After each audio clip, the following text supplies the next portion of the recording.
ইয়া রাসূলুল্লাহ, আপনি আপনার নবুয়তের জবান আমি আল্লাহর কুদরতের বাণী আপনার উম্মতের কাছে পৌঁছাই দিন।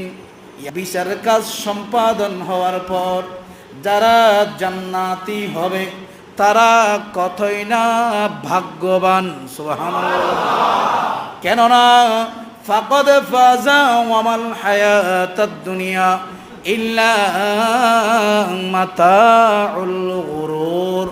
ও মোমেন মুসলমান, হে আল্লাহর বান্দারা, জেনে নাও জেনে নাও, তোমরা দুনিয়ার যেই লোভ লালসার মধ্যে আছো, তোমরা দুনিয়ার যেই মোহে পড়ে, দুনিয়ার যেই সন্তান সন্ততির পিছনে পড়ে, দুনিয়ার সম্পদের পিছনে পড়ে, দুনিয়ার মা বাবা ভাই বোন বন্ধু বান্ধব আচার আচরণ সংস্কৃতির পিছনে পড়ে তোমরা তো আমি আল্লাহ থেকে দূরে গিয়েছো। আমি রব্বুল আলামিন বলতেছি, তোমরা যেগুলার পিছনে দৌড়াচ্ছ ওগুলা মাতাউল গুরুর।